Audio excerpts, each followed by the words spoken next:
Mga kaibigan, sa araw na ito, inyong maririnig ang kwento ng isang nilalang na kapupulutan nyo ng aral sa buhay. Siya ay si Elaine.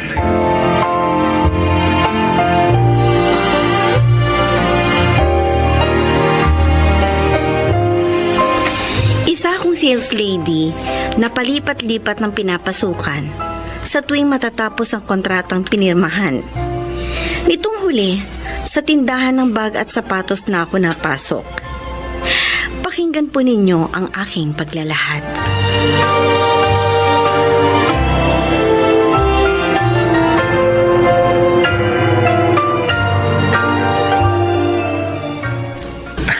Miss Beautiful, saan ba rito mga belt bag nyo? Antipati ko to ha. Dun sir, sa number 6. Doon? Pwede mo ba akong samahan? Sir, number 1 itong kinatatayuan ninyo. Ayun lang ang 6 oh. Yun oh, tanaw dito. Uy, relax ka lang, miss. Bago ka rito, di ba? Kung bibili kayo, pwede ba? Yung bibili nyo na lang ang pansin ninyo. Wag ako. Nilapitan kita kasi ang aga-aga nakasimangot ka. Eh ano naman sa'yo? Mali yun. Dapat nakangiti ka sa mga customer para maengganyo silang bumili sa atin. Ay, ako nga pala si Alex. Ako ang anak ng general manager nyo dito. Si Ma'am Flora.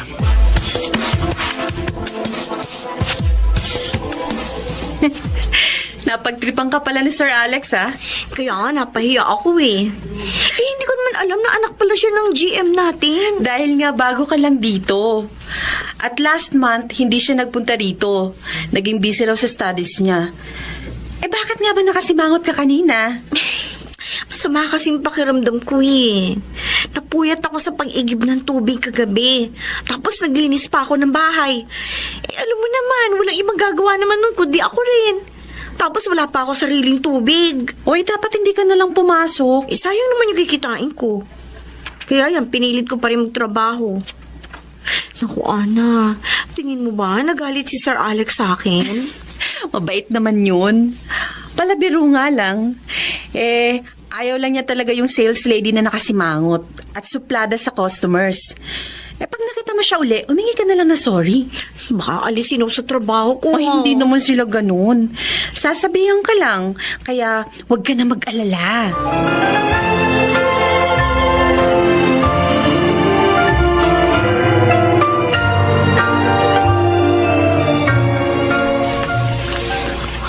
Ang ganda naman itong mga bagong dating na bag. Lalo na itong isang black na to. Ay, siguro bagay ito sa akin pag ginamit ko. Ay, naku. Kailan kaya ako magkakaroon ng ganito? Elaine, Ay. kumusta? Sir! Ay, sir, kayo pala. Nagulat naman ako sa inyo. Nakita ko nakangiti ka. Nagsasalita ka mag-isa habang nakatingin dito sa bag. Pinangiti ka ba ng magandang bag na yan? Eh, sa totoo lang po, sir, ang ganda naman kasi talaga eh. Mabuti naman at masaya ka na ngayon. Pasensya na po kayo ng isang araw. Masama kasi ang pakiramdam ko eh. Napuyat kasi ako sa pag-iigib ng tubig. Mahina kasi ang supply ng tubig dun sa amin eh. Kaya masakit yung ulo ko nung nakita niyo ako. Okay lang. Naiintindihan ko. Reminder lang naman yun sa akin. Dahil concern ako sa business na to. Sorry po talaga, sir, ah. Promise po, hindi na mauulit yun.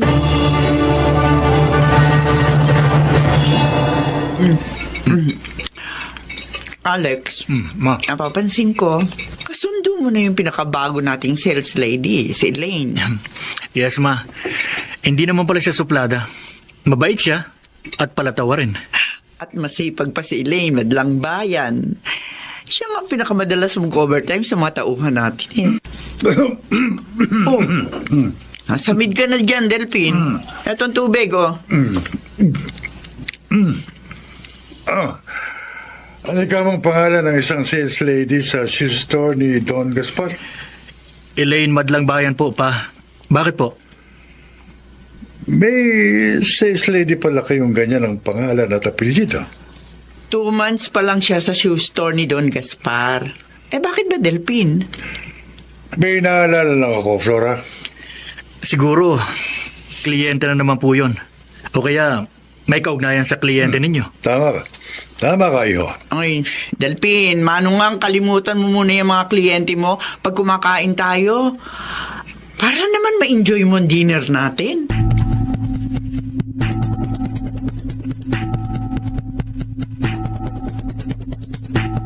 Overtime na naman?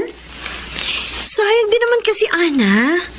Pandagdag din yun sa pambayad ko sa kwartong inuupahan ko. Ay, huwag ka na mag-overtime. Bukas na lang. Ano? Bakit? May pupuntahan tayo mamaya. Saan ba? Ikaw naman maglalakwatsa ka na naman eh. Uy, hindi lakwat yung pupuntahan natin. Ano? Basta. Birthday ko ngayon, Elaine. Ah, At may konting handaan sa bahay. At imbitado ko kayong mga empleyado.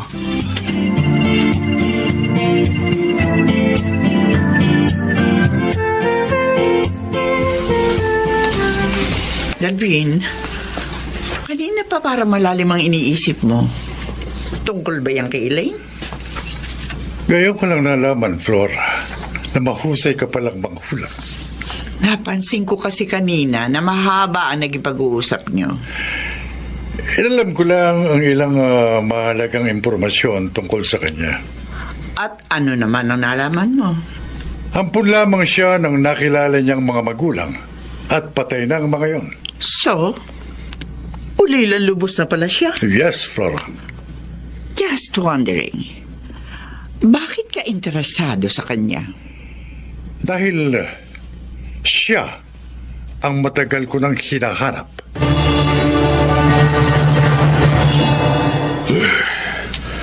Salamat sa pagdalaw mo, Delphin.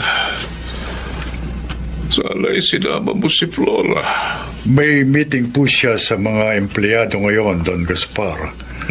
Pero nangako siya na dadalaw sa inyo bukas. Ganun ba? Salamat naman.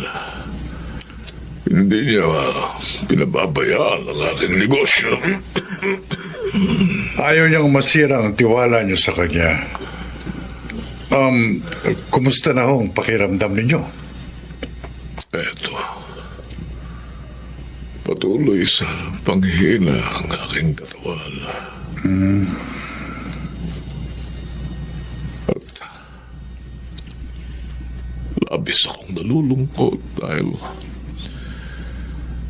kahit nadarama ko na malapit na akong mamatay, hindi ko pa rin makita ang matagal ko lang inaalam. Sana ba lang makita ko siya bago ko ipikit ang aking mga mata. Lutas na po ang kalungkutan niyo, Don Gaspar. Natagpuan ko na ang matagal niyo nang hinahanap. Totoo ba, Delphine? Opo. Nakuha ko na ho ang lahat ng ebidensya. Kaya nakatitiyak kong siya yun. Pero yung dalawang dati yung katulong, patay na raw. Kung gano'n ay nag-iisa na lang siya. Ganun na nga po. Delphine, gusto ko siyang makita. Dalhin mo siya rito. Sa lalong madaling panahon. Gusto kong makahingi ng tawad sa kanya.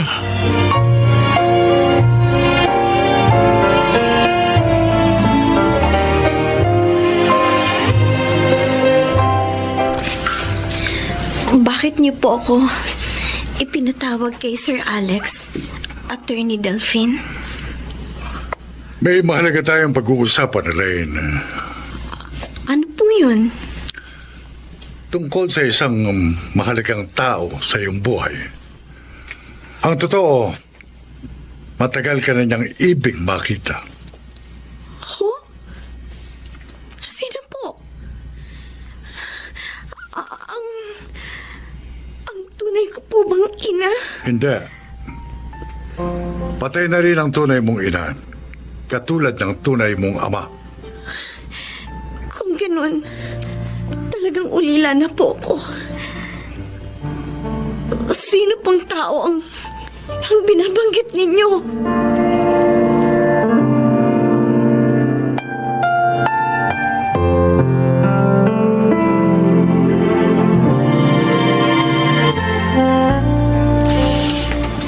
Ana, bakit isinama mo pa rito sa inuupahan ko si Sir Alex? Siyang may gustong sumama rito, best friend eh. Totoo yun, Elaine. Dahil hindi ka pumasok ngayon. Gusto kitang makausap. Kung tungkol sa sinabi ng daddy mo, please lang. Huwag na natin pag-usapan yon. Elaine, si Don Gaspar ang mayari ng shoe store. Siya ang boss ni Mama at abogado naman niya ang papa ko. Ang pakialam ko. Bes, ang yaman ng lola mo. Siya naman ang dahilan. Kaya nagkahiwa-hiwalay kami ng mga magulang ko. Ang sama niya. Sana kalimutan mo na nakaraan. Dahil hindi mo na may babalik pa ang lahat. Matanda ng lolo mo. At ibig niya na magbago. Hayaan mo sanang gugulin niya ang natitira niya ng panahon sa pagpapadama ng pagmamahal niya sa'yo. Sir Alex, napakahirap na naging buhay ko.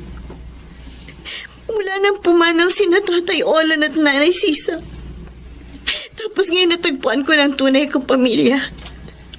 Nalaman ko namang wala na rin palang tunay kong mga magulang. At ang natitira na lang ay ang taong may malaking kasalanan sa amin. Nauunawaan ka naman namin. Pero mas makabubuti kung haharapin mo na lang ang kasalukuyan para maging maligaya ka sa kinabukasan. Puntahan mo na siya, Elaine. Ngayon, kung talagang hindi mo pa kayang magpatawad, magpakita ka man lang sana sa kanya. At hayaan mong makahingi siya ng tawad sa'yo.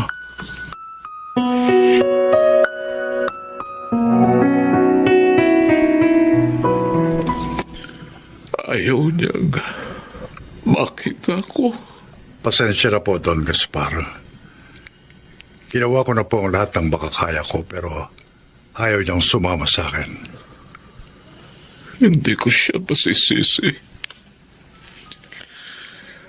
Napakalaki ng pagkakasala ko. Ako ang dahilan. Kaya nagkalayo sina Romana at Alfredo. Ang mga tunay na magulang ni Elaine. At nang malaman kong nagdadalang tao si Romana, hinintay kong isilang niya ang bata. At si Elaine ngayon. At saka ko siya ibinigay sa mga katulong kong sina Sisa at Olan. At ano naman ang ikinamatay ng aking mga magulang? Elaine, mabuti naman sumunod ka. Ikaw pala si Elaine. Ang aking apo. Sagutin niyo ang tanong ko. Ano ang ikinamatay ng tunay kong mga magulang? Nabalitaan kong igilupo ng karamdaman ng iyong ama. At si Romana naman nasira ng bait hanggang sa pumalaw din ang aking anak. Kasalanan ko lahat, Elaine. Napakasama ko. Nagawa ko yun dahil hindi ko matanggap na mahirap lamang ang mga katuluyan ng aking anak. Diyos ko. Diyos ko. Tawarin mo sana ako, Apo. At hayaan mong sa natitira ko na lamang na panahon dito sa mundo, ay maituwid ko sa pamamagitan mo ang aking mga pagkakamali. Babangon ako. Don Gaspar, ano pong gagawin niyo? Luluhod ako sa iyo, Elaine, Apo. Don Gaspar, para patunayan sa iyong taus-puso ang paghingi ko ng kapatawaran, Apo. Huwag niyo pong gawin yan.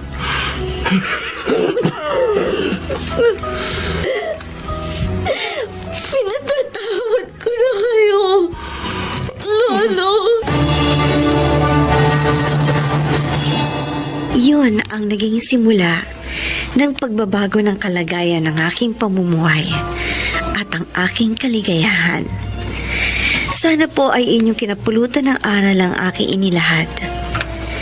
Ako po, si Elaine, isang sales lady. At ito ang aking buhay. Mga nagsiganap: Chiquit del Carmen Amor, Jenaline de la Cruz, Maynard Landicho Jr., Susan Robles, Bobby Cruz, June Martin Legaspi. Naglapat ng angkop na tunog Jerry Mutia sa musika ni Buboy Salonga. Supervisyong teknikal ni Eric Lucero at Bong Muyar. Creative consultant Phil Cruz. Katulong sa produksyon Anching Cruz. Ito'y mula sa panulat ni Telma Corporal Alcantara. Sa direksyon Salvador M. Riales. Ito ang aking buhay.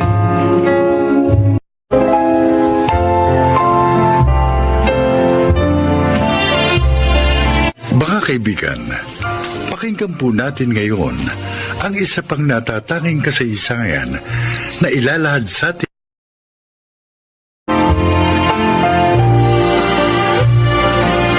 Ano bang problema mo? Sabihin mo, may lesson ba kayo na gusto mong ipa-braille sa akin? Para ma-review mo sa bahay. Wala po. Wala po, ma'am. Lahat naman po ng kailangan kong basahin. Na-braille nyo na po. Oh, kung gano'n na ng problema. Alam mo, hindi tama yung nagka-cutting classes ka. Paano ka matututo pag ganyan? Kahapon pa po kasi ako sinisingil ng leader namin, ma'am. Kaso, wala naman po akong maibigay. Kasi, wala namang perang ibinibigay sa akin si nanay. Halika. Sabi niya kasi sa akin, may sakit si tatay. Wala po silang pera. Halika na. Ihahatid kita sa classroom mo. Pero, ma'am, nahihiya na po ako sa mga kaklase ko. Huwag kang mag-alala. Tutulungan kita. Bibigyan kita ng pambayad sa project nyo. Talaga po, ma'am. Maraming salamat po. Gusto ko naman po talagang pumasok eh. Kaso, yun nga po, wala akong pambayad sa project namin. Importante sa tao ang edukasyon. Lalo na sa tulad niyong may kapansanan sa paningin. Kaya sana, huwag niyong isusuko ang karapatan niyong matuto. Kahit na nga mahirap pa ang buhay.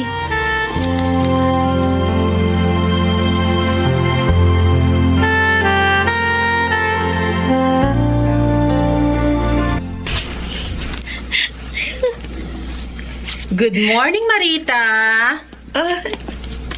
Ma'am Erlinda, dumating na pala kayo. Oo. Ang aga mong dumating Aalis po si Mama eh. Kaya inagahanap po niya yung paghatid sa akin. Iniwan na lang po ako dito sa SPED Center. Tama yan. Kesa naman sa umabsent ka dahil wala maghahatid sa'yo. Ay, mas mabuti pa. Dito mo na lang hintayin ng oras ng klase mo. Ihahatid na lang kita sa classroom nyo. Ay, hindi na po, Ma'am. Ha? Nakausap ko po kanina yung classmate ko. Susunduin niya po ako dito pagdating niya. Okay. Oh, bakit ka nga pala umiiyak kaninang dumating ako? Ano bang problema? Wala po. Nalulungkot lang po ako. Naisip ko, siguro kung hindi kami na aksidente ni Papa, hindi ako mabubulag. Siguro college na po ako. Posible. Pero tapos na yun eh. Tanggapin mo na lang ng maluwag sa loob ang bago mong kalagayan. Total, sabi naman ng mama mo, makakakita ka pa rin kapag may nag-donate ng cornea sa'yo, di ba? Opo, pero 2 years na ako naghihintay. Wala pa rin. Naisip ko tuloy, mangyayari pa kaya yun? Huwag kang mawalan ng pag-asa. Hindi natutulog ang Diyos. Ibibigay din niya ang hinihiling mo. Basta, huwag ka lang magsasawang tumawag sa Kanya. Ma'am Erlinda, ang hirap palang mabulag. Bawat araw, nararamdaman ko po yun. Parang hindi po ako masasanay. Lakasan mo ang loob mo. Sikapin mong masanay. Para makapagpatuloy ka sa buhay. Malay mo naman, pagsubok lang sa'yo ni God. Alam mo, ang gawin mo, ituloy mo pa rin ang pag-aaral mo. Maging ang magaganda mong ginagawa. At hindi mo mapapansin ang paglipas ng mga araw. Maniwala ka sa akin. Maswerte ka nga eh. Kahit nabulag ka, nariyan ang parents mo. Sumusuporta sa'yo. At may kaya kayo sa buhay. Hindi lahat ganyan ang kalagayan. Kaya wag mong sayangin ang magagandang bagay na ibinigay sa'yo ng Diyos.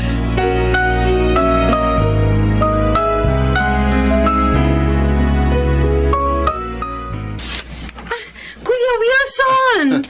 Ay, hindi mo sinabing uuwi ka ng bansa? Nasalubong ka sana namin ni Daddy sa airport. Yan din ang sinabi ko sa kapatid mo kanina, Erlinda. At ulitin ko uling sinabi ko kay Daddy, gusto ko kayong surpresahin. Ikaw talaga? Oh, magtatagal ka ba rito? Ha? Kasama mo ba sina Hipag at ang mga pamangkin ko? Hindi, busy sila. Kaya 1 buwan lang ako dito. Ay, Talagang miss ko na kayo eh. Kaya kahit 1 buwan, nagbakasyon ako. Salamat naman at naalala mo pa kami. Dapat kasi doon na rin kayo ni Erlinda sa Amerika eh. Wilson, walang mag-aasikaso ng kabuhayan natin dito. Ayokong ipagbilim mga yun. at ako man, ayokong iwan ang pagtuturo ko dito, kuya.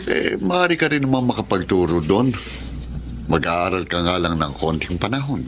Mas maraming nangangailangan dito sa akin. Ng mga may kapansanan sa paningin.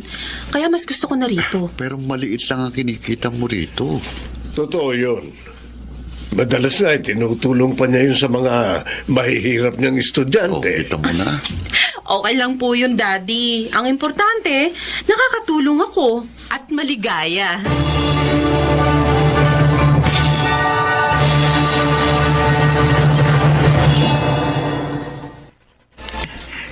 Sa akin po ang plastic bag na ito, Ma'am Erlinda. Oo, Lino. May mga tsokolate yan, mga dilata, kape. Thank you po. Meron din kami ni Marita niyan, Lino. Oo, lahat tayo binigyan ni Ma'am. Ma'am, bakit niyo po kami binigyan ito? Saan po galing ito? Dumating galing ibang bansa ang kuya ko.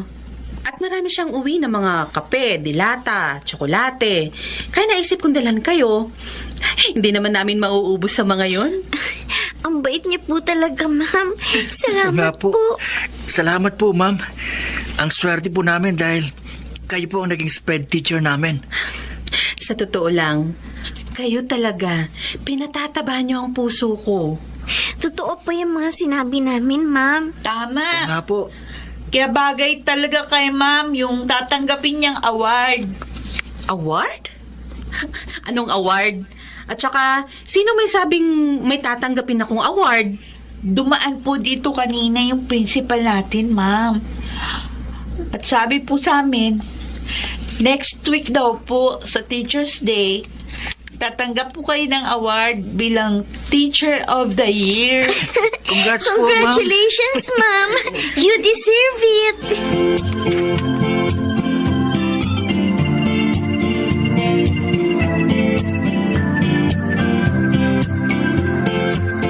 Daddy, bakit niyo po pinapunta ang attorney niyo dito? Gusto ko kasi, habang narito ka, ayusin ang kabuhayan ko sa inyong magkakapatid. Bakit naman po? Buhay pa naman kayo't malakas. Para maging maayos ang paglilipat ko sa inyo ng mga kabuhayang naipundar namin nang pumanaw niyong mami. Ayokong matulad kayo sa iba na pinag-aawayan ng kabuhayan hanggang sa makalimutan na ang pagiging magkadugo. Kaya habang malakas pa ako, iaayos ko na ito. Well, kayo pong bahala. Pero wala po dito si Kuya Brando. Nakausap po siya kagabi at alam na niya ang gagawin ko. Daddy, si Erlinde, baka maubos lang ang mamanahan niya sa pagtulong niya sa mga estudyante niya. Anak, mabuti ang ginagawa ng kapatid mo. Sabi nga niya, ang kanyang pagkakawang gawa ang siyang maghahatid sa kanya patungo sa langit. Isa pa, matalino si Erlinda. Hindi naman niya siguro hahayaang maging kaawa-awa siya balang araw.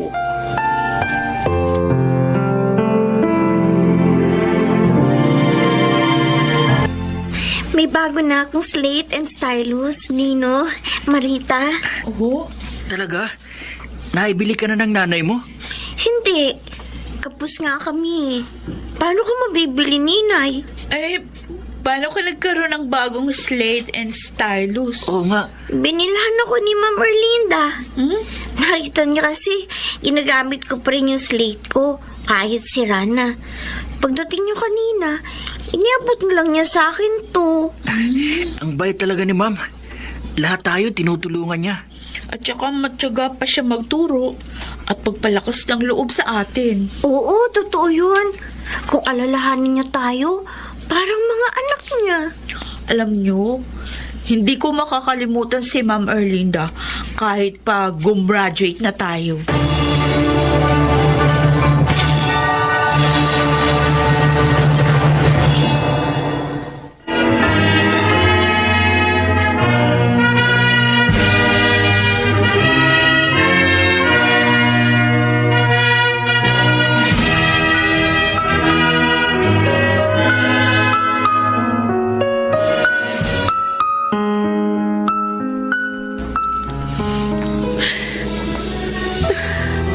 Bukas na ang libing ni Daddy, Kuya Wilson. Parang hindi ko pa rin matanggap na iniwan niya na tayo. Ganon din naman kami ni Kuya. Kaya pala, inayos na niya ang kabuhayan niya sa ating tatlo. Dahil iiwanan niya tayo. Ngayon, nag-iisa na lang ako dito sa bahay na to. Kung gusto mo, sumama ka na sa amin ni Kuya sa Amerika. Gawin na lang nating bahay bakasyonan ng bahay na ito. Kikita ka rin naman doon sa Amerika. Makapagtuturo.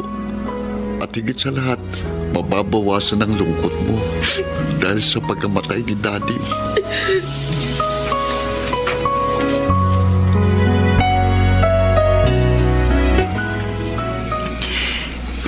Condolence po, ma'am. Nakikiramay po kami, Ma'am. Susie? Lino? Paano niyo nalaman ang nangyari sa daddy ko? Sa group chat po namin magkakaklase, Ma'am. Oo nga po. May isa po kasi doon. Nanggaling sa school para dalawin po kayo. At nalaman nga po namin ang nangyari. Pupunta rin po sila dito mamaya, Ma'am. Oh, salamat sa inyo. Kahit wala na kayo sa school, naaalala niyo pa rin ako. Malaking bagay sa akin itong ginawa ninyo. Nabawasan ang bigat ng loob ko. Hindi po namin kayo makakalimutan, Ma'am. Dahil naging napakabuti niyo po sa amin. Hindi man po kami nakakakita. Nagabayan niyo rin po kami sa tamang landas.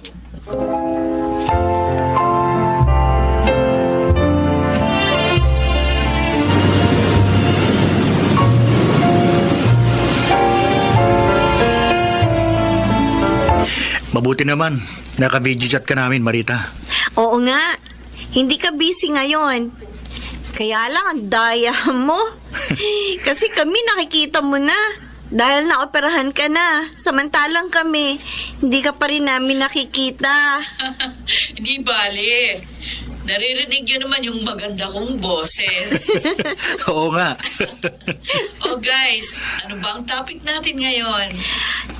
Next week na kasi ang birthday ni Ma'am Erlinda. Oo nga alam ko. Hindi ko nakakalimutan yon. And this time, ayoko na magpadala ng birthday card sa kanya. Gusto ko dalawin na lang siya. Iyan din ang naiisip namin ni Lino. At ng iba pang mga naging estudyante ni Ma'am nakasama sa group chat natin. May binabala kaming gawin.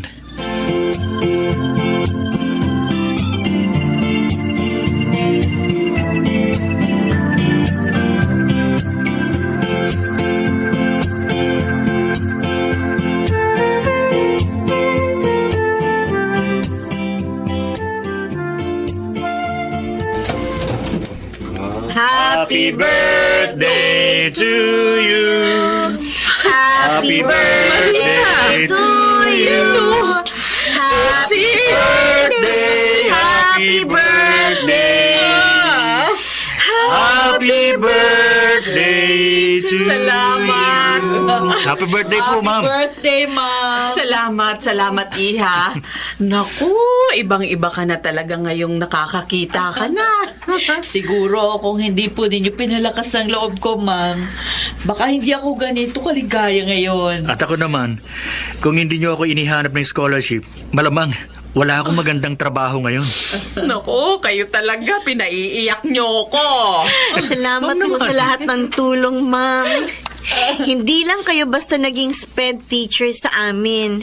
Naging kaibigan pa at pangalawang ina. Oo nga. We love you, Ma'am naman kayo. Tama yun, ma'am. Mahal ko Mahal kami. ko rin kayo. Dahil itinuring ko na kayong mga anak ko. At hindi ko pinagsisisihan na ako'y naging bahagi ng buhay niyo bilang SPED teacher ninyo.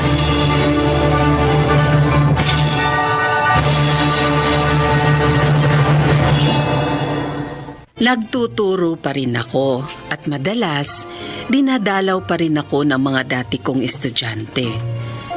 Kahit ngayong matanda na ako, hindi ko pinagsisisihan na minsan sa buhay ko naging gabay ako ng mga kabataang hindi nakakakita. Ako si Erlinda, isang special education teacher, at ito ang aking buhay. Narinig po ninyo ang isang magandang kasaysayan ng isang guro na kinapulutan ng aral sa buhay. Baka nagsiganap, Junel Benamin, Rosana Villegas, Chiquit del Carmen Amor, Maynard Landicho Jr. at Jenaline de la Cruz sa papel na Erlinda. Naglapat ng angkop na tunog Jerry Mutia sa musika ni Buboy Salonga. Supervisyong teknikal Bong Muyar at Eric Lucero. Creative Consultant Phil Cruz. Production Assistant Anching Cruz. Ito'y mula sa panulat ni Telma Corporal Alcantara. Sa direksyon Salvador M. Royales. Ito ang aking buhay.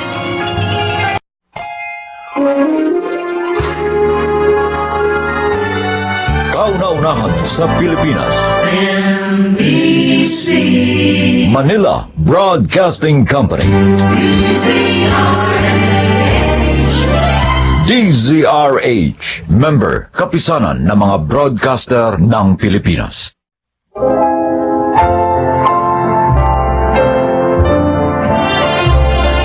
Magandang araw po mga giliw naming tagapakinig.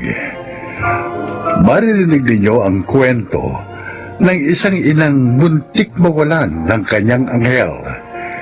Siya ay si Belinda. May anak na ako nang matapos ko ang college. Bata pa kasi kami ni Oliver na mag-asawa. Tinulungan lamang kami ng parents namin kaya kami nakatapos sa pag-aaral. Masaya naman ang first 2 years namin, ngunit nagbago ang lahat. Lumitaw ang pagiging babaero niya. Kaya naman naghiwalay din kami, kahit na nga meron na kaming anak. Belinda! Halika na. Sabayan mo ako mag-almusal. Templado na itong kape mo. Nay, salamat po. Sino nga ako pala yung kausap niyo kanina sa telepono? Ang asawa mo. Bakit naman siya tumawag? Ang aga niya ng istorbo, ha? Naalala niya na 3 days na lang. Birthday na ng apo ko. Sabi niya, kukunin daw niya si Grace sa birthday ng bata. Ano? Oh, ang kapal naman ng mukha niya. Pinagbigyan ko na siya last year. Tapos gusto niya ngayon siya na naman ang kasama? Hindi, ayoko. Hindi ako papayag, Nay. Anak, pag-usapan niyo sana na mahinahon to. Hindi yun lagi na lamang kayo nag-aaway kahit sa harap ng apo ko. Kaya po ako nagagalit dahil selfish siya. Gusto niya lahat ng birthday ni Grace siya ang kasama ng anak namin. Samantala kung tutuusin, ako ang mas naghirap sa bata. Siya puro pambababae lang ang ginawa niya nung kasama pa namin siya. Ang sa akin lang, ha? Abay, maging mahinahon kayo. Lalo na pag nasa harap ng bata. Hindi magandang nakikita niya lagi nag-aaway ang mga magulang niya. Kahit na nga sabihin pa na magkahiwalay na.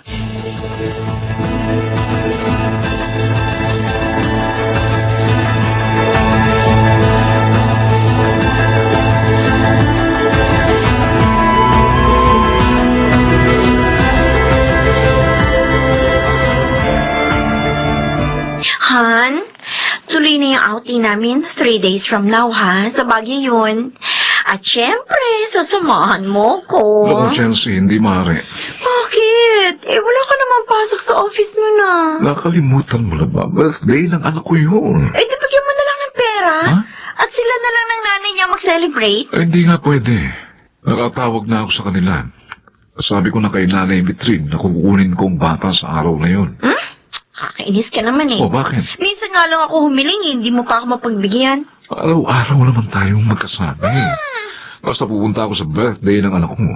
Kung ayaw mo sumama, dito muli ka sa outing nyo. Hindi na. Hindi na ako sasama. Ha? Magmumukhang tanga lang ako doon. Dahil ako lang yung walang kapartner. I'm sorry, ha? Alam mo naman ang sitwasyon ko. Sa simula pa lang. Kunin mo na lang kasi yung anak mo. Ay. Nang wala ka nang pinupuntahan pa sa asawa mo. Chelsea. Pwede na maalagaan ng katulong si Grace.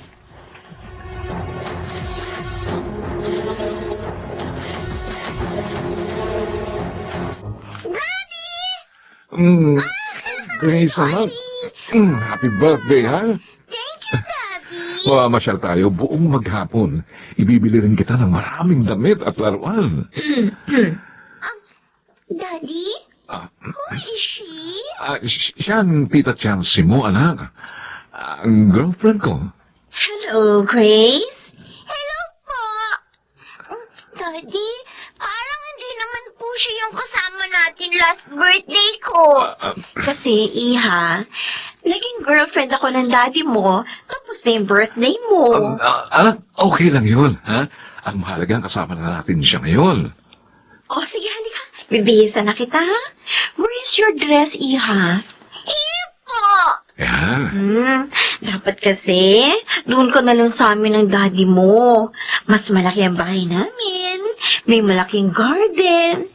Hindi tulad dito sa bahay nyo. At saka kahit everyday, maipapasyal kita. Hindi tulad ng mami mo, bihira kang ipasyal, di ba? Kasi po, sabi niya, busy po siya sa work. Ang sabihin mo, hindi ka niya love. Kasi, kung love ka niya, gagawa siya ng paraan para maipasyal ka. Tulad namin ang daddy mo. Hoy, babae! Ang kapal na mukha mo. Ngayon ka lang nakatapak sa bahay ko. Sinisiraan mo na ako sa anak ko. Belinda, please, huwag kayong mag-away. Yung babae mo pagsabihan mo. Tao kayong pinatuloy dito ng nanay ko. Tapos sisiraan niyo ako sa anak ko? Sinasabi ko lang naman ang totoo, pabaya ka. Ang kapal na mukha mo. Walang yan ka? Sinungkol mo ko?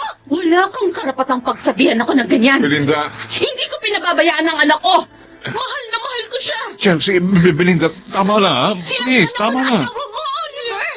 Hindi mo ba ako ipagtatanggol? Mommy, please stop it! Oh, I'm sorry, baby. I'm sorry. Hindi ko gusto maging sad ang birthday mo. Kaya lang, kinagalit nila Wala ko, anak. Mabuti pa ikaw na magbihis sa bata, Belinda. Hihintayin na lang namin siya ni Chelsea sa labas.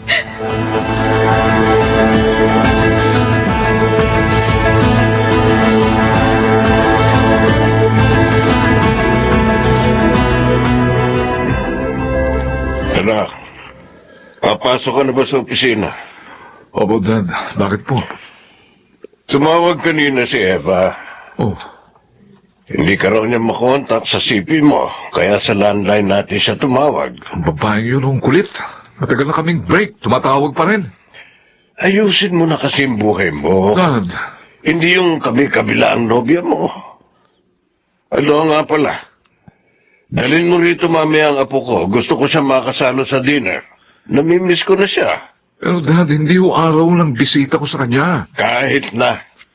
Ikaw ang ama ng bata. Kaya may karapatan ka rin sa kanya. Kung tutuusin nga, mas may karapatan ka.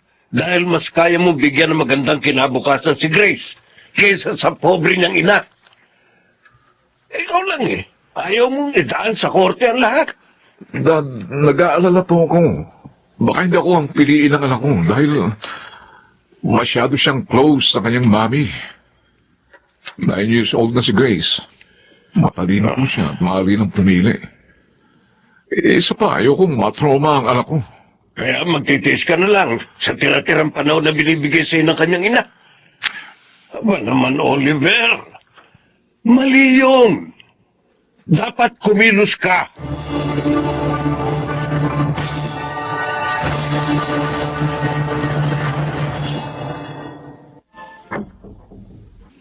Go. Pawalan yun. Mukhang hindi magandang umaga mo, pinsan. Ay, ikaw pala, Kuya Nestor. May nangyari ba? Hindi maipinta mukha mo nang dumating ka sa office. Si Daddy, gusto niyang kunin ko si Grace kay Belinda. Malaking problema yan. Tiyak na hindi papayag si Belinda na mapunta sa iyong custody kay Grace. Kung ipipilit mo naman, baka maka-apekto rin yun sa pamangkin ko. Yun din nga ang sinabi ko kay Dad. Pero sabi niya, dapat daw kumilos ako. Si Tito Efren talaga. Pinaiiral na naman ang gusto niya. Dapat kasi pinsan, mag-usap kayo ng maayos ni Belinda. Itabi niyo ang galit niyo sa isa't isa upang makapagplano kayo ng maganda para sa inyong anak.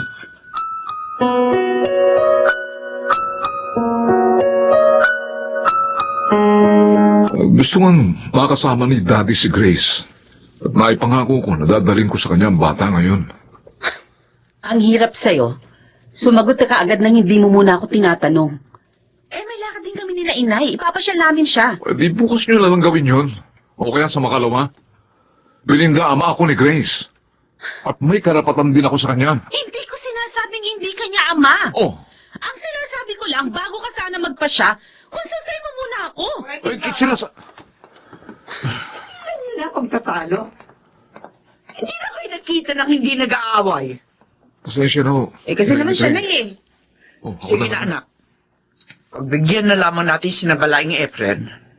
Sa susunod na lamang tayo mamasyal. Kasamang apo ko.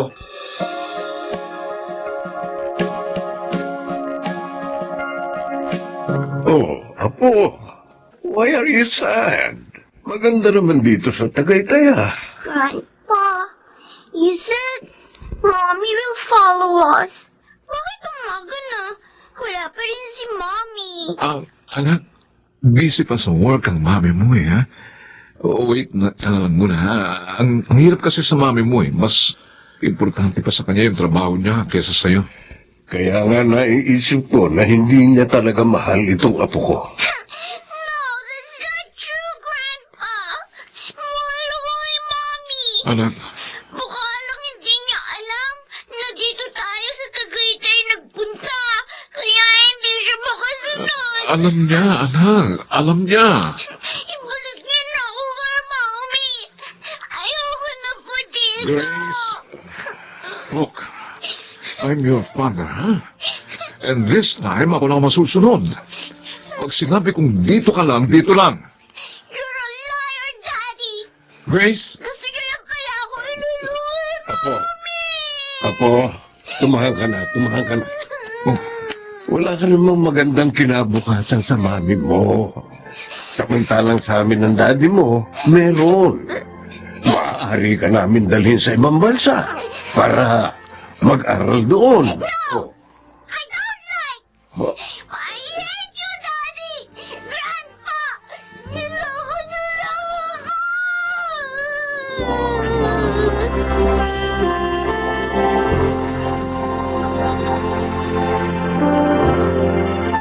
Nakita niyo na, Nay? Nakita niyo na? Manluloko talaga yung Oliver na yan. Inilayunan niya sa akin ng anak ko. Mahirap talaga siyang pagkatiwalaan. Anak, tinawagan mo na ba si Oliver? Opo, pero hindi ko makontak ang cellphone niya. Hindi rin daw pumasok sa office, sabi ng secretary niya. Oh, Nay, naisanin ka na lang anak ko. Sa bahay nila. Punta ka kaya natin? Ginawa ko na ho yun. Bago pa ako umuwi dito. Pero sabi ng katulong hindi raw umuwi sina Oliver at si Daddy Efren. Hindi nila alam kung nasan. Diyos ko, bakit naman sila ganun? May tumatawag sa phone ko.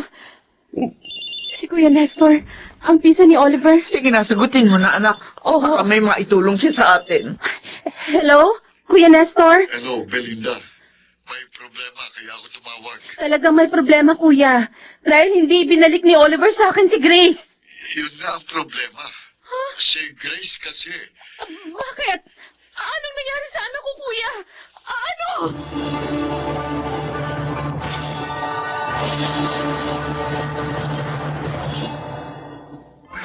Saan siya, Belinda? Makalabas sa bahay nang hindi namin alam. Walang iya ka, Oliver! Walang iya ka! Walang iya ka! Walang iya ka! Tumigil na kayo! Talagang hindi ka dapat magkatiwalaan! Tumigil na kayo! Nay! Dito ba naman sa ospital mag-aaway pa ni kayo? Lala sa panganib ngayon ng anak ko dahil sa lalaking to! Ginusto kong mangyari yun. Patawarin niyo ako, Balaing Mitri. Belinda, ako nagtulak kay Oliver para ilayo sa inyo ang bata. Wala, Ef. Bakit mo naman ginawa yun? Dapat sa ating mga magulang, mamagitan lamang sa mga sigalot ang ating mga anak.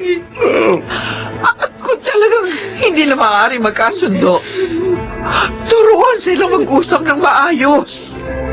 At maging magkaibigan, alang-alang sa kanilang anak.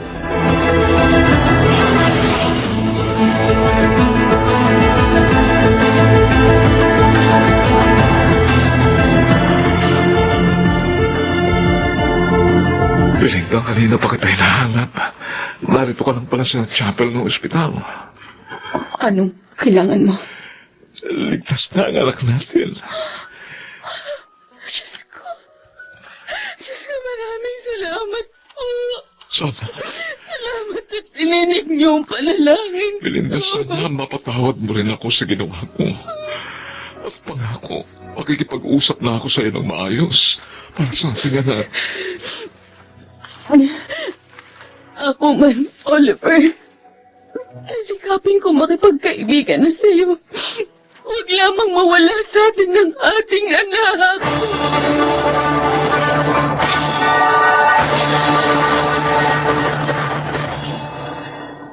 Kapwa namin tinupad ni Oliver ang aming pangako. Kaya naman ngayon, mas maayos na ang lahat. Sana po'y kinapulutan ng aral ng mga magulang na nagkahiwalay ang aking kasaysayan. Ako po si Belinda at ito ang aking buhay. Walang gusot na hindi naaayos.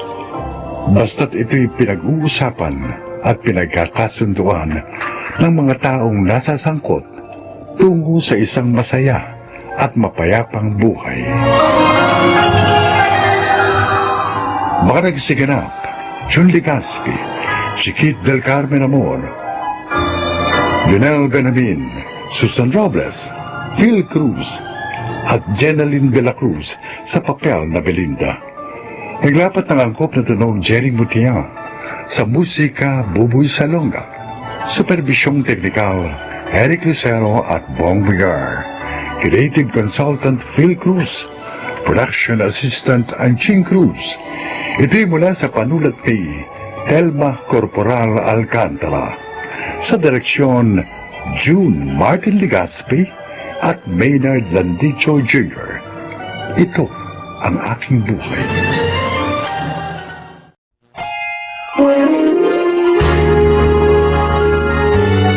Kauna-unahan sa Pilipinas. Manila Broadcasting Company. DZRH. Member, kapisanan ng mga broadcaster ng Pilipinas.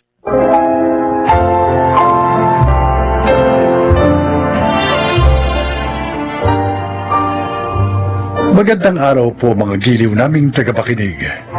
Narito ang kasaysayan ng isang dakilak yaya. Siya ay si Gemma.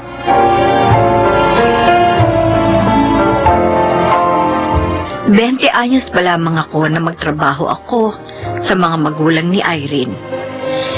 Kaya naman ang ikinasal sila ni Paul, ay ako ang kinuha nilang yaya ng kanilang anak na si Ivy. Nanatili ako sa kanila dahil na rin sa pagkakasakit ng aking asawang, si Nardo. Nagustuhan mo ba ang pasalubong ko, Soren? Opo, Nay. Mukhang masarap po ang mga chocolate na to eh. At ang dami pa po. Si Ivy ang nagsabi sa Mami Irene niya na dalhin namin ang lahat ng yan. Oh, dapat po pala akong magpasalamat sa kanya. Oo, anak. Ay, sige na, puntahan mo na siya sa sala. Makipaglaro ka sa kanya para sumaya naman siya. Opo. Diyan na po kayo, Inay. Ay. Oh, Gemma.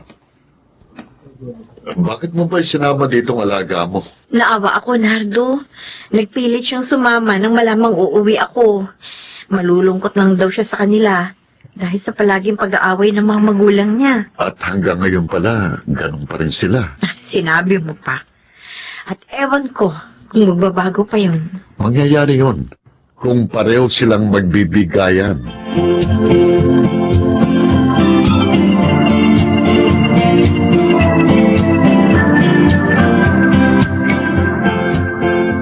Hindi ka na makapagsisinungaling, Paul! Oh! Kitang-kita ko kayo ng babae mo pumasok sa motel! Eh, nakita mo na pala eh. Di wala nang kailangan pang aminin. Walang niya ka talaga! Sandali! Aray!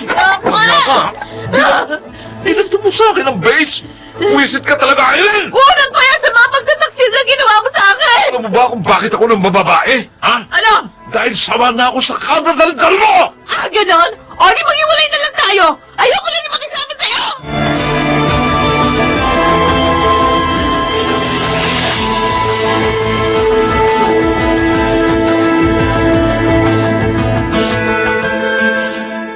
Irene, dinalhan kita ng juice, oh, at ng paborito mong pastries.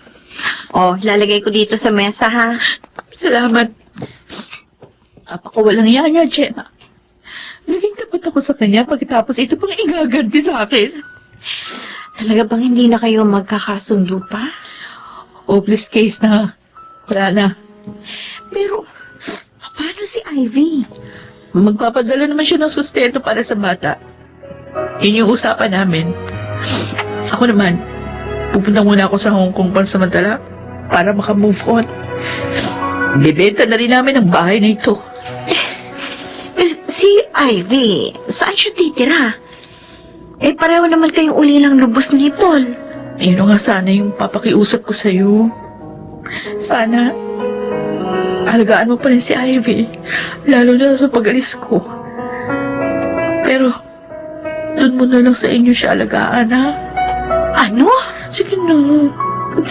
Ikaw lang naman ang alam ko na pwede ko talagang pagkatiwalaan, eh. Pero huwag ka mag-alala. Dodoblihin ko yung sahod mo. At magpapadala din kami ng paggastos ni Ivy.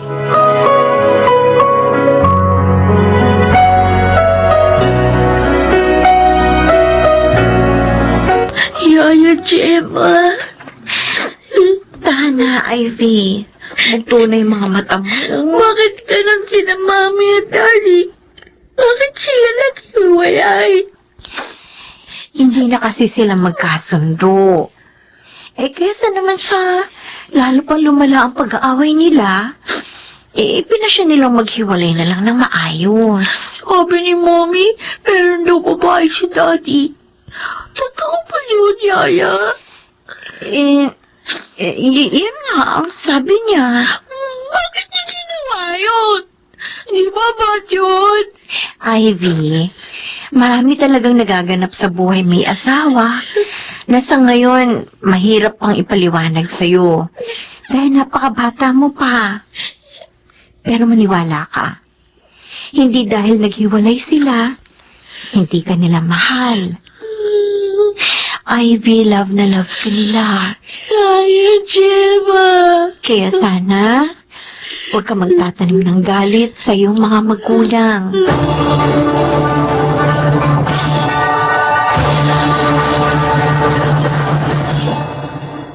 Oh, narito ka lang pala sa kwarto ni Ivy.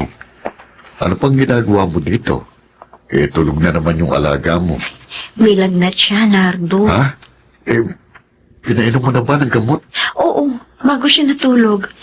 Gusto ko lang siyang bantayan nang matiyak ko na hindi natataas ang lagnat niya. Paano ko matutulog niyan? Dito na lang ako iidlip sa tabi niya. Sige na, magpahinga ka na. Samahan mo na doon si Soren.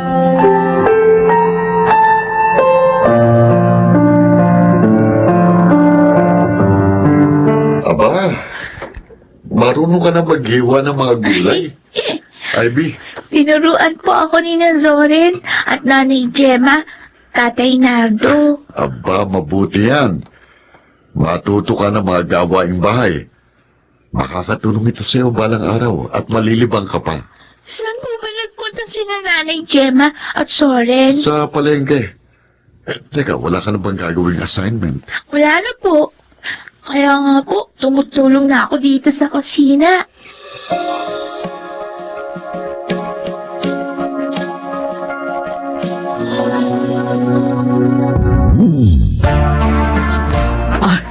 Nakalimutan ko. Birthday na naman pala ngayon ng anak ko. At maraming birthday na niya na hindi kayo nakakasama. Nakikita naman niya kami sa video call. Nakikita kami dalawa ni Paul. Iba pa rin yung personal niya kayong makita. Mahawakan, mayakap, mahalikan. Doon niya mararamdaman ang inyong pagmamahal. Tinawagan mo ba si Paul? Oo. Pero wala daw siya sa Pilipinas. Kaya magpapadala na lang daw siya ng pera at regalo para sa anak niyo. Ay, naku, lalaki yun talaga, oo. Hindi na binigyan ng panahon ang anak namin. Pero sa pangalawang pamilya niya, sagana siya sa panahon. Ikaw, Irene, darating ka ba bukas? Ano kasi, Gemma may sakit ang anak namin ni Alex. Dadali namin siya sa doktor bukas. Pareho lang pala kayo ni Paul. Walang panahon para kay Ivy.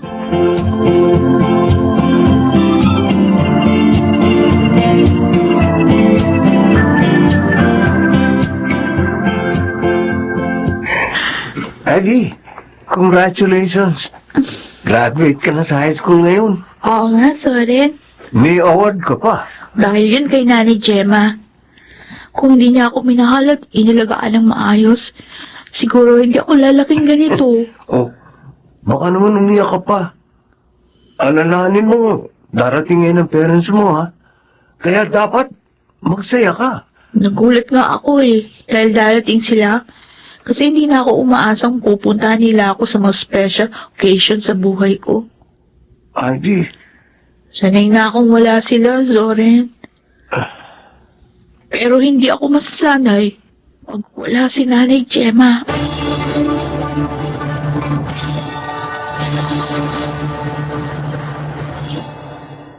Mas mabuti kung mag-dorm ka na lang sa Manila, anak. Wala namang problema. Ikukuha kita kahit pa apartment. Huwag na po, Daddy. Ayoko po doon. Bakit?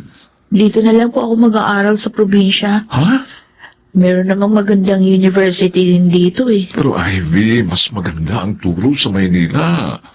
Kung talaga po mag-aaral ng mabuti ang isang estudyante, matututo siya. Kahit pa nasa ang school siya mag-aral. Okay, sige. Sa akin lang kasi, mas madadalaw kita kapag naroon ka, anak. Mas gusto ko po nakasama si Nanay Gemma. At saka, nakikita ko naman po. Tayo, nakikita tayo sa video call. Pwede mo rin naman akong bisitahin anytime. Kung gusto niyo.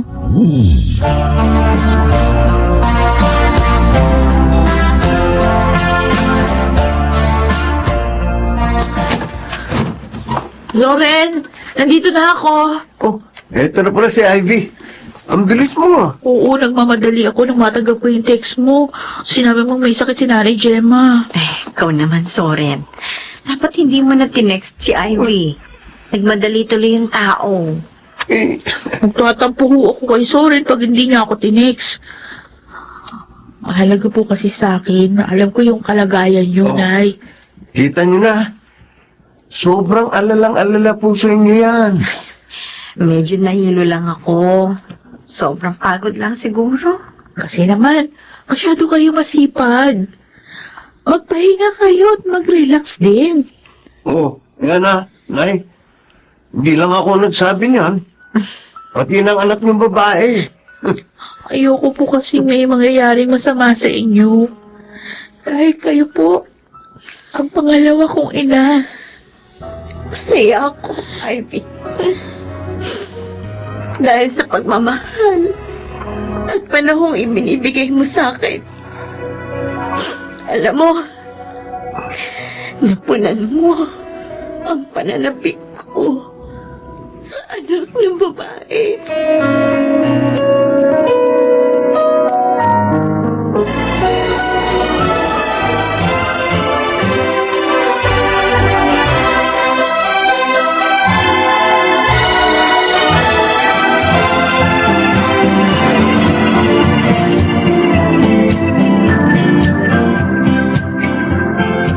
Ivy, Zoren, binabati ko kayo. Thank you. Salamat po, Itay. Salamat po.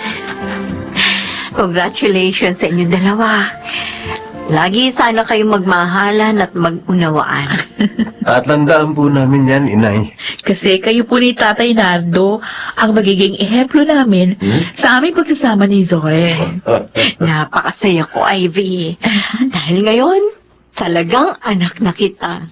Dahil manugang ka na namin. Oh, ako rin po, Nanay. Masaya ako. Pinakaway na tayo ng Balaing Irene at Balaing Paul. Lumapit na tayo doon. Ano?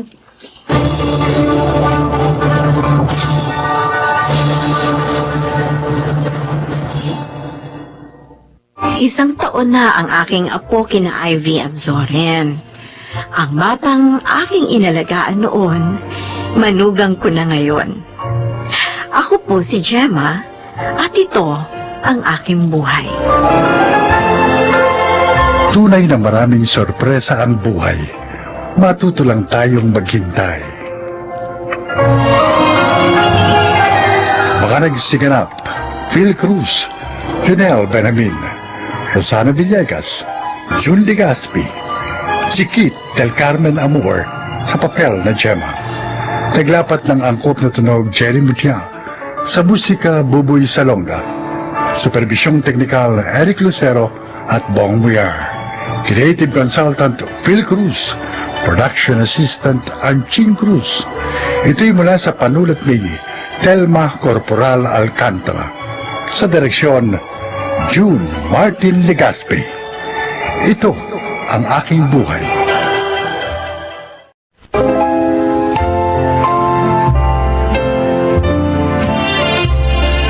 Mga kaibigan, pakinggan po natin ngayon ang isa pang natatanging kasaysayan na ilalahad sa atin ni Mario.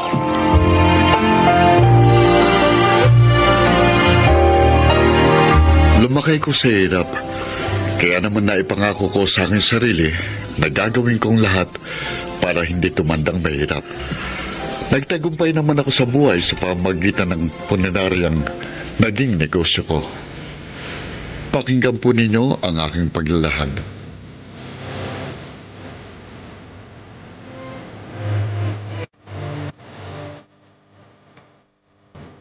Kumusta, Mario?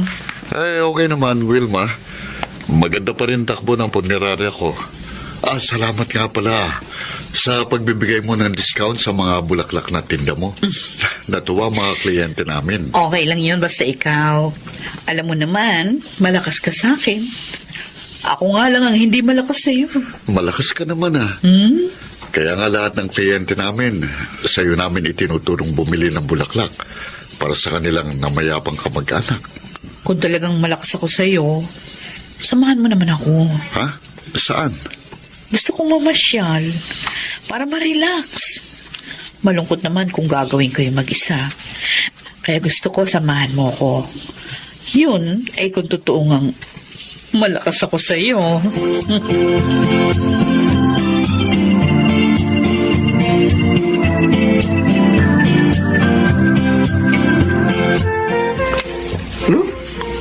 Uwi na tayo? Himala.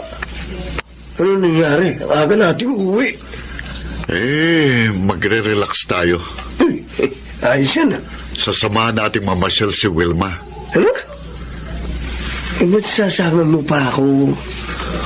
Yak naman ikaw lang ang gusto makasama ng babaeng yun Dahil dead na dead yun sa'yo. Kaya nga isasama kita para hindi ako mapikot. Ginawa mo pa akong tagabantay. Huwag ka na magreklamo. Libre naman yun. Di ka na.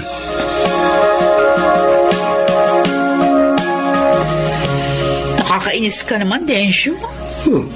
Bakit? Sumama ka pa sa amin ni Mario. Hindi tuloy ako magkaroon ng chance na masolo siya. Siya may gustong sumama ako sa inyo Para daw masaya. Para ma-relax din ako. Siyempre, boss ko yun Kaya sinunod ko. Si Mario talaga. Palagi na lang humahanap ng paraan para iwasan ako.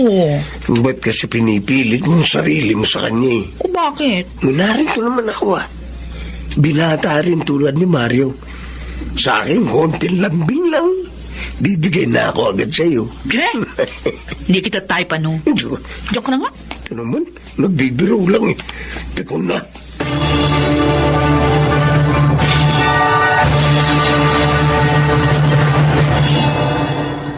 Mario, nagbadala ng masarap na merienda si Wilma. Si Wilma talaga, Walang kasawa-sawa sa panliligaw sa akin. Alam naman niyang wala siyang mapapala. Sabihin mo sa mga tauhan natin, sila na lang ang kumain ng merienda na yun, ha? Naku, matutuwa ang mga yun. Pero, ba't nga ba ayaw mo sa kanya? Maganda naman Densyo, hindi ko siya mahal. Pero dapat mag-asawa ka na, di ba? Dahil 40 ka na Kaya kaya mo naman bumuhay ng pamilya dahil 3 punerarya mo. May 4 kang pamasadang jeep at sariling bahay. Oo nga, maginhawa na ang buhay ko ngayon. Malayo na sa kahirapang naranasan ko nung araw. Pero wala naman dito ang tunay na mahal ko. Ibig mo sabihin, may mahal ka iba? Sino? Nasaan?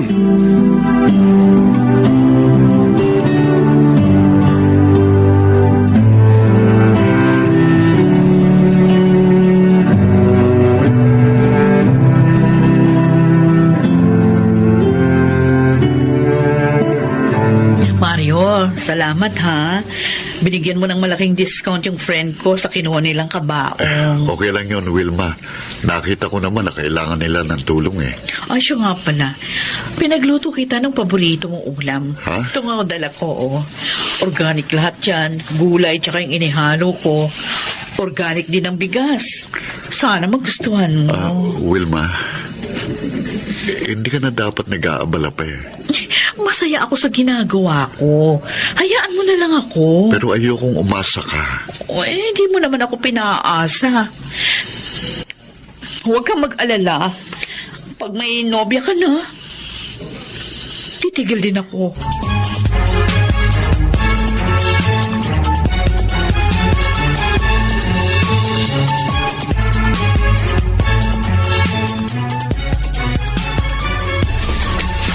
Claro, Claro, gising na. May dala akong lugaw. Kumain ka. Tapos, paiinumin kita ng gamot. Klaro. Hoy. Klaro? Klaro? Bakit ayaw niya magising? Diyos ko, malamig siya. Klaro! Klaro, asawa ko! Gumising ka! Inay, bakit po ka sumisigaw at umiiyak? Ano po nangyayari kay Itay? Ang tatay niyo, mga anak! Ayaw na magising!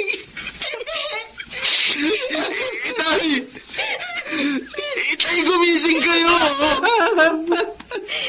Wala na si Itay. Cindy. Iniwan niya na tayo.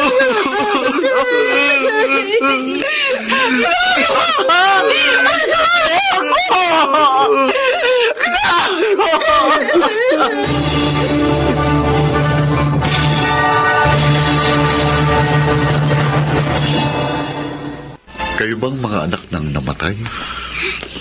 Opo, sir. Ano ba pangalan niyo? Ako po si Arjo. Panganay po ako. Arjo. Ako naman po si Cindy. Bunso po. Ulila na ba kayo sa ina? Hindi po. Buhay po pong nanay namin. May kinausap lang po siya na tutulong sa amin. At teka, nasa ng bangkay ng tatay niyo? Nasa loob na ba? Ayan po. Sabi po kasi ng tawa ninyo, kausapin mo muna daw po kayo. Hindi. Ang bangkay. Si Kuya Claro. Kilala niyo po ang tatay namin? Oo. Kaibigan ko ang tatay niyo. Isang mabuting kaibigan. Mahigit 20 years na kami hindi nagkikita. Siyang laging tumutulong sa akin noon kapag may problema ako. Mabait po talaga ang tatay namin, Totoo yan. sir. Totoo. At nakakalungkot na sa ganito kalagayan ko pa siya nakita. Pagdating ng nanay niyo, sabihin niyo na wala na kayong babayaran dito sa punerarya ko. Tulong ko na ito sa inyo, lalo na kay Kuya. At sabihin niyo rin sa nanay niyo, gusto ko siyang makausap.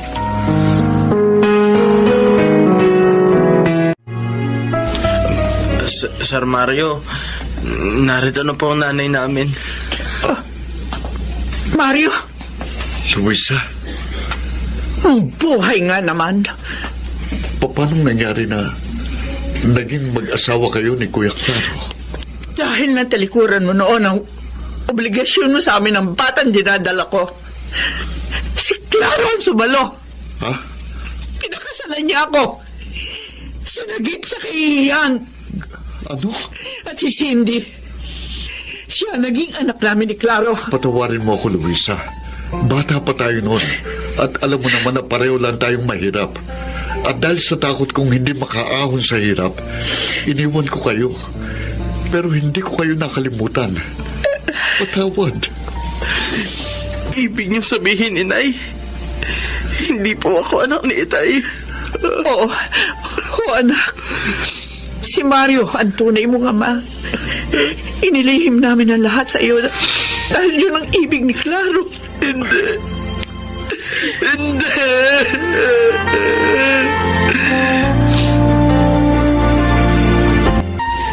Ibig mo sabihin, Mario? Kaibigan mo matalik yung namatay? At inari ng anak ang anak mong lalaki? Oo, Densyo. Naduwag ako sa aking obligasyon, kaya ginawa ko yun kay Luisa. At natakot ako na lalo kaming maghirap. Kaya iniwan ko siya na nagdadalang tao. At yung dalagita, anak na ni Luisa yun, nung kaibigan mo? Oo. Masalimot pala ang buhay mo, pare. Si Luis ang dahilan. Kaya kahit maginhawa ng buhay ko, hindi ako nag-aasawa. Dahil mahal ko pa rin siya. Hindi ikaw naman ngayon ang tumayong ama sa anak niya. Oh, doon sa anak niya kay Claro. Yun talagang gagawin ko. Tanggapin lang nila ako.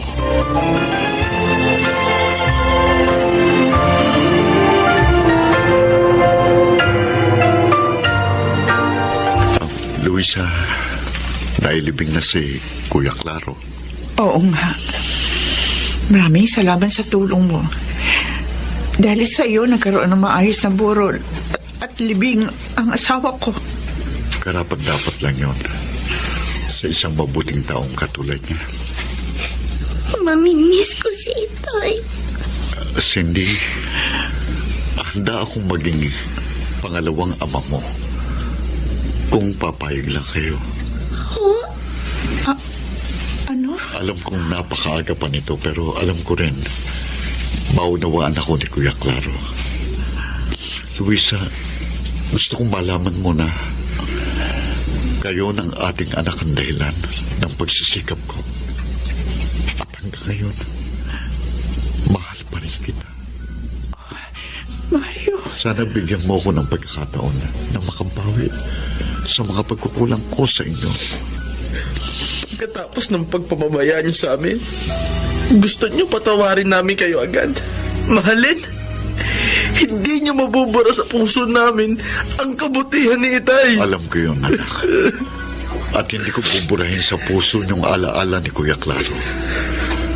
Ang pakiusap ko lang, bigyan niyo ko ng pagkakataon na makasama kayo. At kung hindi man mangyari yun ngayon, handa akong hintayin ang tamang panahon.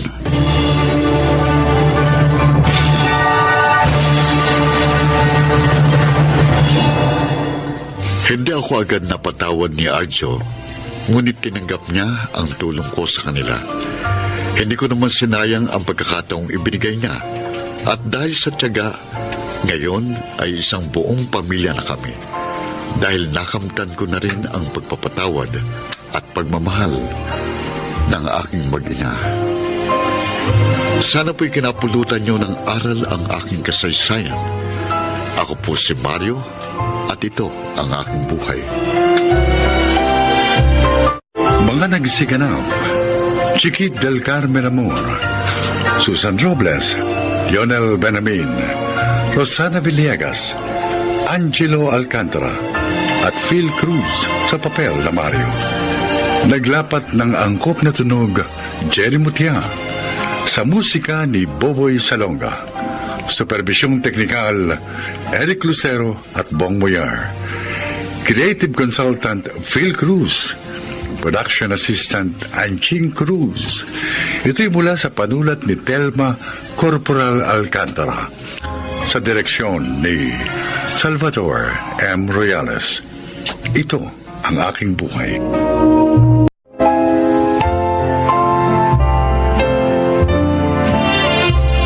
Magandang araw po mga giliw naming tagapakinig. Narito ang isang natatanging kasaysayan na kapupulutan nyo ng mga aral sa buhay. At ito ay ilalahad sa atin ni Lynette. Isa akong tour guide. Masaya ang aking trabaho dahil naman kumikita na ako, nakakapamasyal pa. Pakinggan po ninyo ang aking kasaysayan.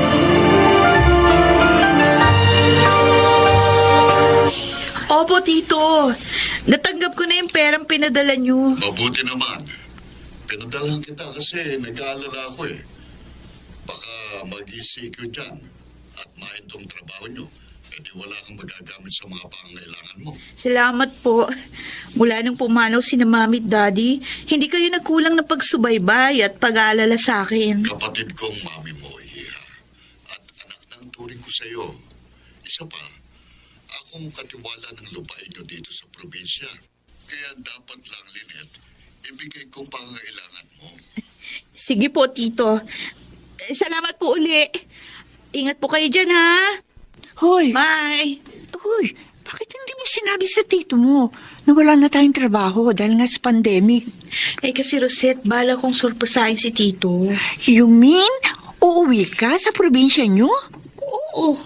Ayaw kong abutin ng ECQ dito. Hoy, sama mo naman ako. Oo ba? Mabuti pa nga kasama ka para mas masaya.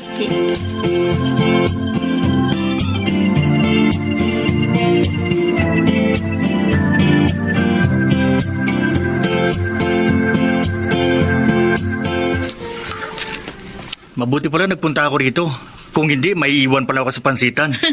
Grabe ka naman, Bernie. May ganyan pala kayong balak eh. Di nyo man na ako tinext. May tampuristic na isang to, Lynette. O di kung gusto mo, sumama ka na rin. Talagang sasama ako sa inyo. Magtatampo ako ng gusto pag iniwan nyo ako. Oh, sabi ko na eh. Gustong sumama ni Bernie, kaya siya nagtatampo-tampuhan. Kaya lang, Lynette. Hindi naman kaya magalit ang tito mo. May kasama kang lalaki. Mabait si Tito Totoy. At saka hindi madumi isip noon, kaya ayos lang kahit sumama ka. Ang ganda naman ng pangalan ng tito mo. Tito mo siya, pero Totoy. Ikaw talaga, Bernie. Hoy, Lynette. Patawa ka. May binata bang anak ang tito mo? Naku, Rosette, malas mo. Dahil matandang binata si Tito Totoy.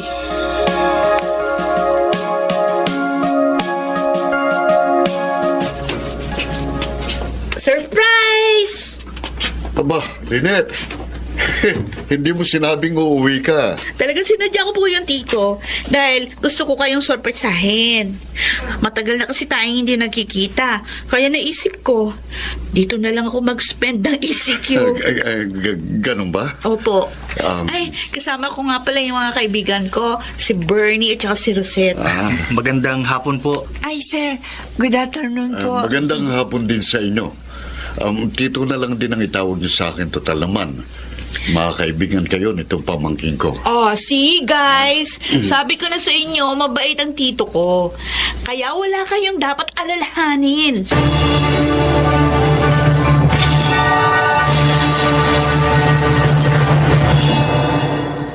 Alam mo, ang sarap talaga sa province. Fresh lang ang air, pati food. Fresh din. Kaya pala isang tambak ang kinain mo kanina. Uy, nagsalita ang hindi kumain isang tambak. Pareho lang naman tayo. Oy, Bernie. Baka mapikon sa'yo si Rosette. Sige kaya hindi ka nasasagutin yun. Wala naman ako yung tinatanong sa kanya. Eh? Saka hindi naman ako nanliligaw. Oo nga naman, Lynette. Kasi ikaw ang gusto niya. Ay, nako. Kami na nga kayo.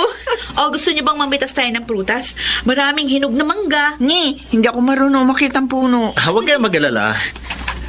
Ako na lang ang mamimitas ng mangga para sa inyo. Yan si Bernie. Laging maaasahan. Matanong ko lang, Lynette. Bakit hindi na nag-asawa tito mo? Sabi ni Mami, pihikan daw si Tito. Alam nyo, sabi ng mama ko, mahirap daw yung pihikan. Kasi pag nagmahal daw yun, hindi tumatanggap ng pagkabigo. Ewan ko lang. Wala naman na ikwento si na Mami na minahal ni Tito.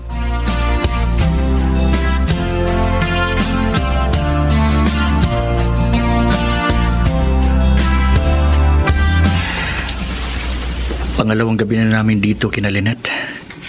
Pero hanggang ngayon, namamahay pa rin ako.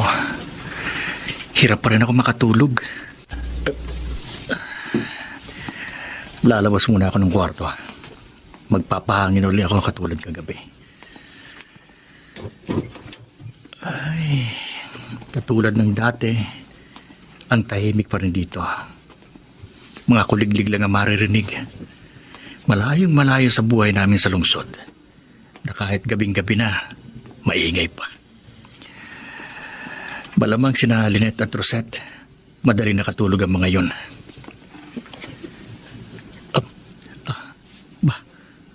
Ang tito ni Lynette, gising din pala siya. Saan kaya siya pupunta? Teka. Aba, hinawi niya yung kurtina. At may pintuan sa likod ng kurtina. Pero hindi halata. Buti na lang, hindi niya isinara. Natatanaw ko pa.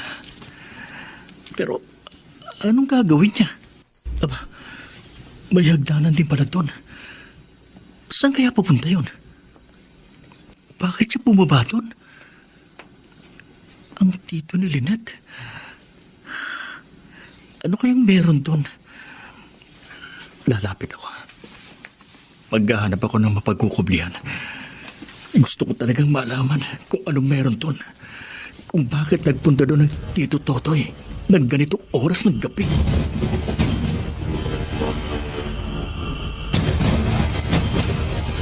Hindi ko alam na may sikretong daanan dito, Bernie. Kasi matagal na akong hindi nagpupunta dito. Baka naman basement yun, Lynette. Pwede. Bihira naman kasi kung magtanong ng tungkol sa bahay na ito nun kay Mami. Ang ipinagtataka ko lang, bakit siya nagpunta doon ng hating gabi? Pagkatapos mga 30 minutes bago siya bumalik. Ha? Alam mo, gusto kong puntahan yung lugar na yun eh. Kaya lang, ayoko namang gawin yun ako lang. Kaya sinabi ko sa inyo. Ko talaga, Bernie, oo. Napaka-adventurous mo. Bahay ni Lynette, maya ka naman, Joe. Ikaw naman oh, para ka namang hindi adventurous ah. Kaya nga naging tour guide ka, di ba? Dahil ganun ka din. O sige, puntahan natin yung lugar na yon ngayon. Kaya lang sabi mo, may susi yun. Eh, wala si Tito. Nagpunta sa bayan. Akong bahala. Alam nyo naman tong kaibigan nyo. Laging handa. Yakang-yakang buksan yun.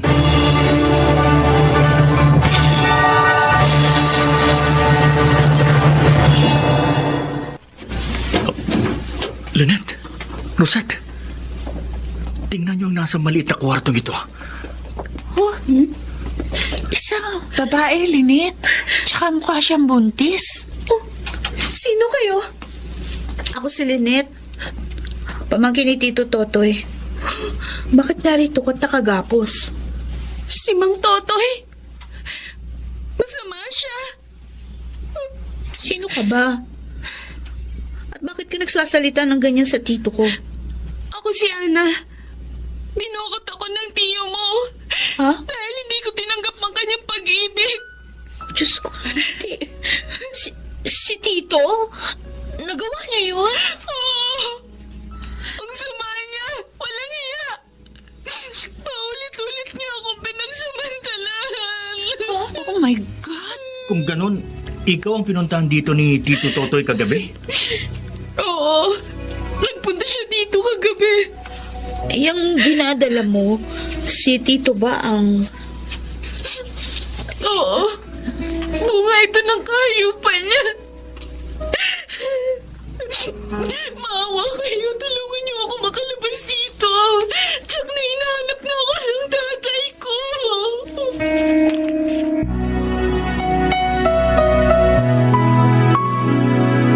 Tay! Ana, anak ko. Salamat sa Diyos at narito ka na. Matagal kitang hinahanap. Maging ang mga pulis pero hindi ka makita. Dinukot at tinago po ako ni Mang Totoy. Doon sa basement ng malaking bahay. Ano? Ang gulong niya. Kaya pala hindi na nagpupunta dito dahil tinago ka niya. Paulit-ulit niya akong ginahasa, Itay. Hanggang magbunga ang lahat. Hayop siya! Papatayin ko siya! Wag! Wag po! Maawa kayo sa tito ko. Si Lynette nga po pala, Itay. Pamangkin ni Mang Totoy. Nagbakasyon po dito sa probinsya kasama yung mga kaibigan niya. Tinulungan po nila ako makalaya nang matuklasan nila ang lahat. Mag-emong, hindi po kami masamang tao. Kailangang magdusa ang walang yang yun! Kailangan!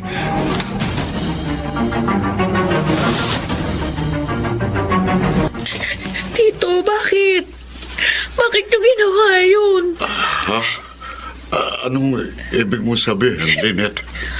Alam ko na po ang lahat. Ang pagdukot at panggagahasa nyo kay Ana. Lynette? Hindi kayo dapat gumawa ng ganun. Sinira nyo ang buhay niya. Patawarin mo ako. Mahal na mahal ko si Ana. Pero sa kabila ng maraming beses na pagsasamantala ko sa kanya, ayaw pa rin niyang pakasal sa akin. Kaya ayoko siyang palayain. Dahil sa ginawa nyo, makukulong kayo niyan.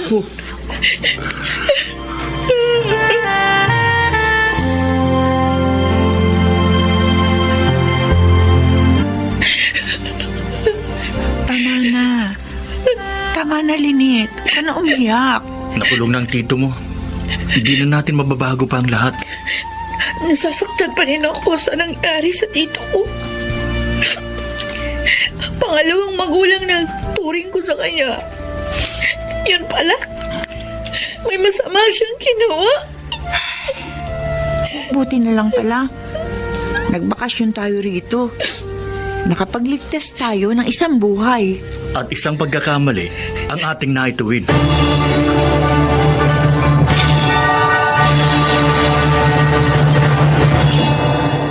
Ilang taong nakulong si Tito. Nalulungkot pa rin ako sa nangyari sa kanya. Subalit alam ko rin na kailangang panagutan niya ang kanyang kasalanan. Sana po ay kinapulutan ninyo ng aral ang aking inilahat. Ako po si Lynette at ito ang aking buhay. Walang lihim na hindi nabubunyag. Lalabas at lalabas din ang katotohanan. Mga nagsikanap: Susan Robles, Baynard Landicho Jr., Jenaline de la Cruz, Lionel Benjamin at Rosana Villegas sa papel na Lynette. Naglapat ng angkop na tunog Jerry Mutia. Sa musika ni Buboy Salonga. Supervisyong teknikal Eric Lucero at Bong Muyar. Creative Consultant Phil Cruz. Production Assistant Anjing Cruz. Ito'y mula sa panulat ni Telma Corporal Alcantara. Sa direksyon Salvador M. Royales. Ito ang aking buhay.